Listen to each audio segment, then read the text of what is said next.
ان کو پہلے سے بتایا جائے کہ پولنگ کا مقام کیا ہوگا، پولنگ کس وقت کنڈکٹ ہوگی، اور یہ اطلاع سب کو جانی چاہیے کہ پارٹی کے الیکشن ہو رہے ہیں۔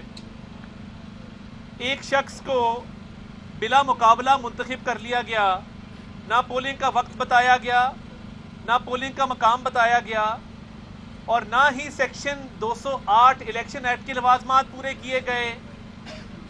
یہ تو بڑا سنجیدہ معاملہ ہے، اور اس پہ تحریک انصاف کے خلاف کارروائی ہونی چاہیے کہ جب الیکشن ایکٹ کے اندر پارٹی الیکشن کا طریقہ کار وضع کیا گیا ہے تو اس کو کیوں کر وائلیٹ کیا گیا؟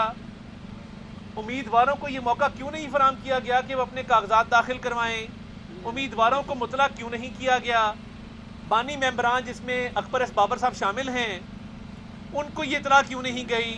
اور بلا مقابلہ نوٹیفیکیشن جو جاری کیا گیا ہے وہ رولز کے خلاف جاری کیا گیا ہے۔ کوئی اور سیاسی جماعت ہوتی تو سخت سے سخت کارروائی عمل میں آ چکی ہوتی۔ تو تحریک انصاف کے خلاف یہ کارروائی ہونی چاہیے کہ انہوں نے فراڈ الیکشن کروایا ہے، جھوٹا الیکشن کروایا ہے، قانون کی دھجیاں اڑائی ہیں۔ تو کیا وجہ ہے کہ یہ اتنے عرصے سے قانون کی خلاف ورزی کرتے آ رہے ہیں؟ کیونکہ ان کو لاڈلا ازم سنڈروم ہے۔ وہ جو ہوتا ہے نا، چور چوری سے جائے ہیرا پھیری سے نہ جائے، یہ چوری سے بھی نہیں گئے اور ہیرا پھیری سے بھی نہیں گئے، چوری بھی کرتے ہیں، ہیرا پھیری بھی کرتے ہیں۔ اگر آپ 190 ملین پاؤنڈ کا کیس دیکھیں، پاکستان کی تاریخ کا سب سے بڑا ڈاکہ ہے۔ 60 ارب روپیہ ہتھیا لیا گیا پنجاب کے، سندھ کے غریب لوگوں کا، یتیموں کا، بیواؤں کا، جو صحت پر، جو تعلیم پر، جو سڑکوں پر، جو عوام کے اوپر خرچ ہونا تھا، وہ ایک جرمانہ کے طور پہ آیا اور دوسرا جرمانہ اس سے سیٹل کر دیا گیا۔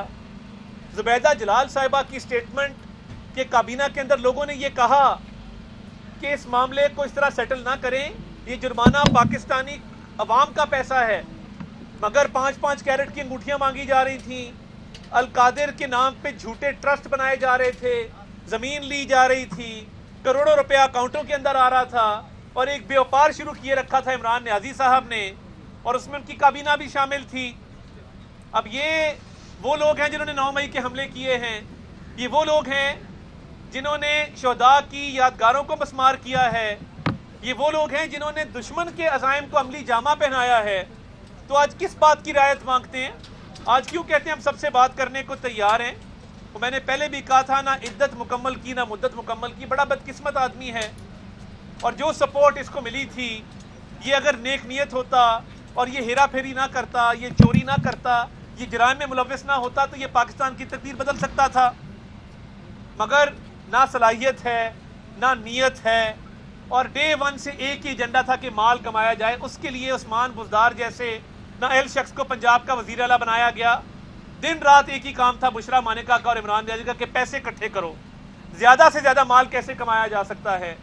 اور 190 ملین پاؤنڈ کا جو ڈاکہ ہے، پاکستان کی تاریخ میں کسی حکمران نے اتنا بڑا ڈاکہ نہیں ڈالا۔ اور اس پہ کہہ دینا کہ جی میں اگر چاہتا تو میں باہر کیس کرتا، اس میں ٹائم لگ جاتا، پیسے ضائع ہوتے۔ بھائی یہ پیسہ آپ کا تھا، یہ پیسہ آپ کی ذاتی ملکیت تھا، آپ نے ایک شخص کو فائدہ دینے کے لیے اپنے اختیارات کا ناجائز استعمال کیا، قوم کو 60 ارب روپے سے محروم کر کے مہنگائی میں اضافہ کیا، اور خود ذاتی طور پہ آپ نے انگوٹھیاں بھی لی، ہیرے جواہرات بھی لیے، پلاٹ بھی لیے، القادر کی زمین بھی لی۔ تو آج رونا کس بات کا ہے؟ ایک نقل کے لیے بھی عقل چاہیے ہوتی ہے۔ انٹرا پارٹی الیکشن آپ دوسری پارٹیوں سے سیکھ لیں، آپ انٹرا پارٹی الیکشن نہیں کرا سکے تو سخت سے سخت کارروائی تحریک انصاف کے خلاف ہونی چاہیے کہ انہوں نے سیکشن 208 کی الیکشن ایکٹ کی خلاف ورزی کرتے ہوئے انٹرا پارٹی الیکشن ٹھیک نہیں کروایا۔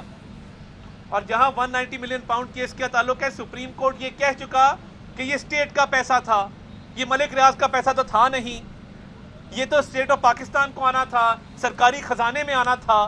اس کو وہ کہتے ہیں نا کہ مال مفت اور دل بے رحم، یہ وتیرہ تھا بشرا اور عمران کا، تو وہ گوگی پنکی اور کپتان لوٹ کے کھا گئے پاکستان۔